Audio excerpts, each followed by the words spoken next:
In the realm of football, Kylian Mbappe has reigned as a titan, symbolising the hopes of PSG and France. Yet despite his brilliance, the Champions League trophy has remained out of his reach, prompting his departure from PSG. While rumours swell about a potential move to Real Madrid, the truth may surprise many, as I have unravelled the mystery that is Mbappe's next team. First of all, we all have to come to an understanding that Mbappe is the greatest player in the world, and due to his excellence, he's acquired the ability that very few footballers are able to achieve, and that's the ability to be wanted everywhere. There's not a single club in the world that would not benefit from having Mbappe at their disposal. And I know this may seem like common knowledge, but for some people, Arsenal fans, you know it's common sense ain't always common. If you can't already see it, I feel sorry for you, but Pepe is good at dribbling. He's good at creating chances. He's good at shooting, dribbling, passing. What's he not good at, blood? He's the reincarnation of Henry. In fact, wallahi, I'll take him over Henry. So even with the wild-eyed feet, we've got to be realistic. There are only a few teams that can afford Mbappe. Mbappe's current salary at PSG is around £62 million a year, which equates to £1.2 million a week.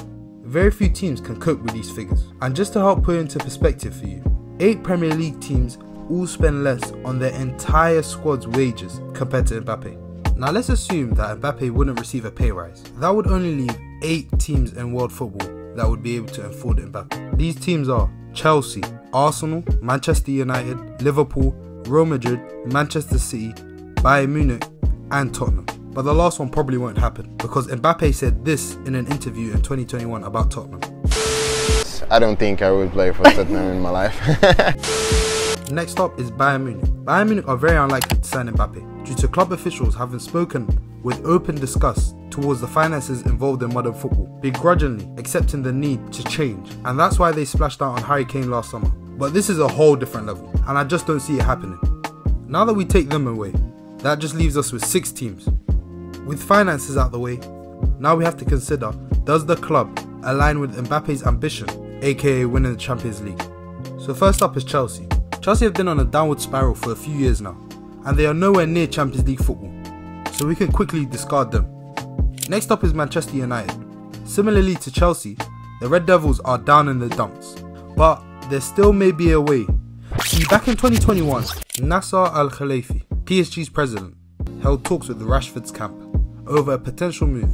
Essentially, if Marcus Rashford was to move to PSG, that would open the door for Mbappe to come and make United his own, restoring it to its former stature as the biggest club in the world.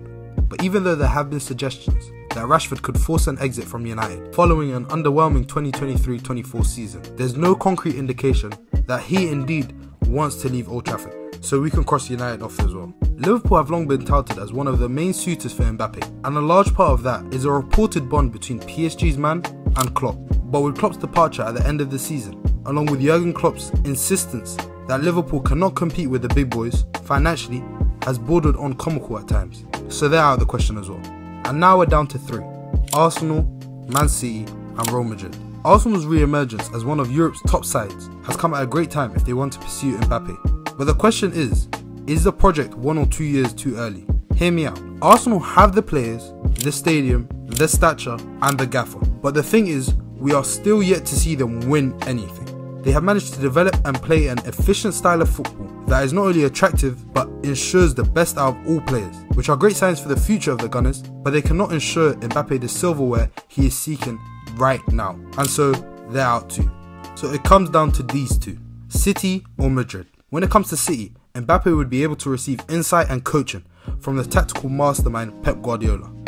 Pep would be able to unleash any potential that still remains in Mbappe. But the issue with City is Haaland. City is Haaland, and he is the star.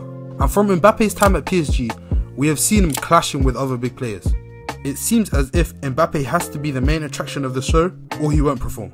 Additionally, I just don't think there's space for Mbappe at City, but I mean this in 2 separate ways. Now, I don't mean he'd be riding the bench, but I just don't understand why City would bring in Doku a season prior just to bench him for Mbappe. Additionally, Mbappe starts on the left for PSG, but looking at his heat map for this season, you can see he tends to cut in on his right or make a central run in behind. The issue with this is that he would clash with Haaland by occupying his space.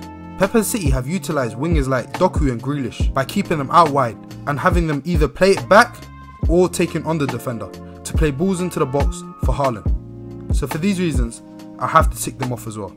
And that leaves us with only one club, Los Blancos. Los Blancos are the most suitable team that meet all of Mbappe's needs. But let me just say this, if this does happen and Mbappe does end up at Real Madrid, football is finished. I mean, really think about it. What team do you see that can stand up to these guys? It will be the super team of all super teams, the new Galacticos. And so for this reason alone, I just hope and pray that Mbappe doesn't sign with Real Madrid. All in all, that leaves us with no club left for Mbappe to sign with. So I say Saudi.